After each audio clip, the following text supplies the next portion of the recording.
So Opening Doors is a user-led organisation, and we support self-advocacy groups across Norfolk, 6 in all. In the Norwich area particularly, one of the things that kept coming up and up again was people with learning disabilities stories about using the buses and kind of all the negative experiences that people had. There didn't seem to be very many positive ones at all. They came to a decision that they wanted to invite some key people from the county council who hold the contract for the bus companies and tell them what's going on. And people had lots of quite shocking stories about how they'd been treated and all different poor service they'd received from the bus companies. So the county council said, we've got some money. How can we stop this from happening? What could you be doing to help other people with learning disabilities in the Norwich area receive a better service? The key things that people came up with were about training for bus drivers and for people with learning disabilities to understand the bus service, understand the new timetable service, because what had been continually happening for people is bus companies had been given very short notice to people about the changes of where the bus went, the colours that the buses were, so people were getting extremely confused. And that was causing us as a self-advocacy organisation to deal with lots and lots of issues with people that were extremely distressed using the buses or couldn't get to places that they wanted to go to. So from that, a meeting was set up to discuss how we can plan, and people came up with some very creative ideas of what they wanted. One of the key people at that meeting, a self-advocacy meeting, was Carol Barber, who uses the bus all the time and would like to be the lead of the project. So I worked with Carol to look at who are the experts who use the buses all the time.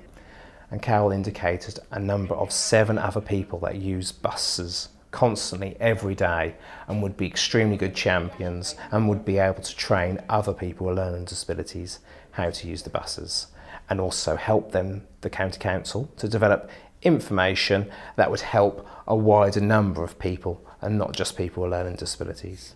One of the people we're working with from the City Council came to our group one day, showed us all the sort of like the prototypes of the new timetables and so on, and they showed us how to use the bus guide, and we found it was very inaccessible in terms of print size. It was just very unfriendly to use. So as a group, when we started making our own changes to it. My main aim for the project was for more people with learning difficulties to use the public transport. So there's loads of people who I know who are afraid to use the buses, don't feel comfortable. Well, it's great for me because I've travelled around Norfolk. I've gone outside of Norfolk, a place like Peterborough. It's just opened up a whole new world beyond Norwich. I got involved because I want to be independent. I don't want to rely on taxis, because a few years ago I used to get taxis to go to People First in Norfolk because I didn't know how to use the bus. People helped me to get from mine to work. Do you think bus companies should work in co-production with community groups to make the bus service better?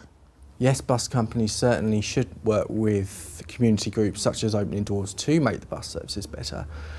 They are the front line to bus passengers, and they're a very important part of the whole bus travel experience. There are such issues as driver behaviour and accessibility on the bus that are really, really important to bus users, and in particular members of Opening Doors. I just want to bring new ideas and things to, well, show the bus company that people with learning difficulties can train other people with ordinary people and things like that. So people with learning disabilities are the experts of using the buses. So we used people's knowledge to develop some training. So we used people's experiences and what people felt was needed to train other people with learning disabilities. So the pack was developed around them, by them, for them. They also then developed the training for the volunteers. They led the training for they're volunteers. So when they go out to do some travel training, once we have a learner of somebody with a learning disability, the travel trainer will go with them, who's somebody with a learning disability, and a supporter volunteer, just to oversee what's going on and check that the learning for the learner has taken place. We want to make sure that the person understands how to get on and off the bus safely, which bus number they're getting, and how that works within that person's life. So it's no good training someone to go to the hospital when they want to go to the swimming pool. So we definitely do a lot of checking to check where the person wants to be and where they want to go.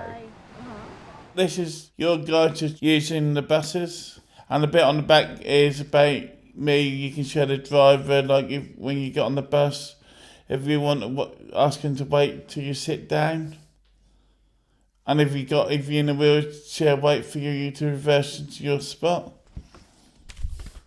This is the top tips for people using the buses. Like planning ahead, like the night before, getting money, your bus pass, making sure you have some spare money if you lost your bus pass, or it's before 9:30 you have to pay on the bus. And if you have any problems, talk to the bus driver.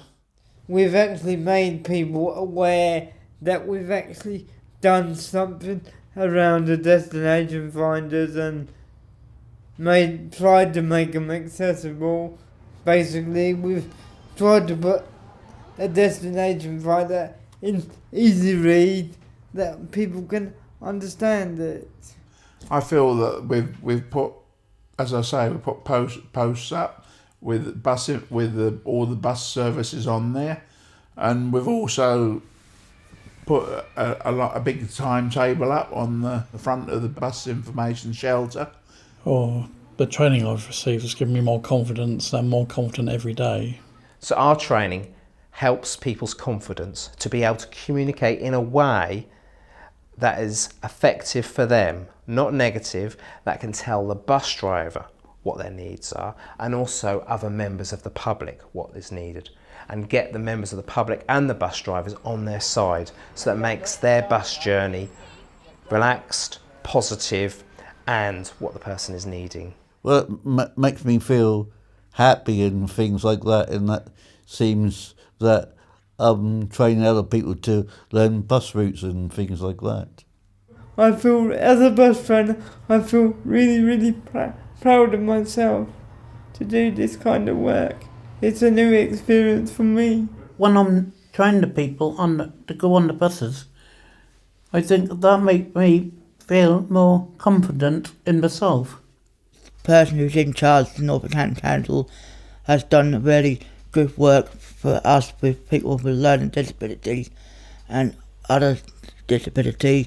They've all actually done so hard, and I think they're all proud of something, and so am I.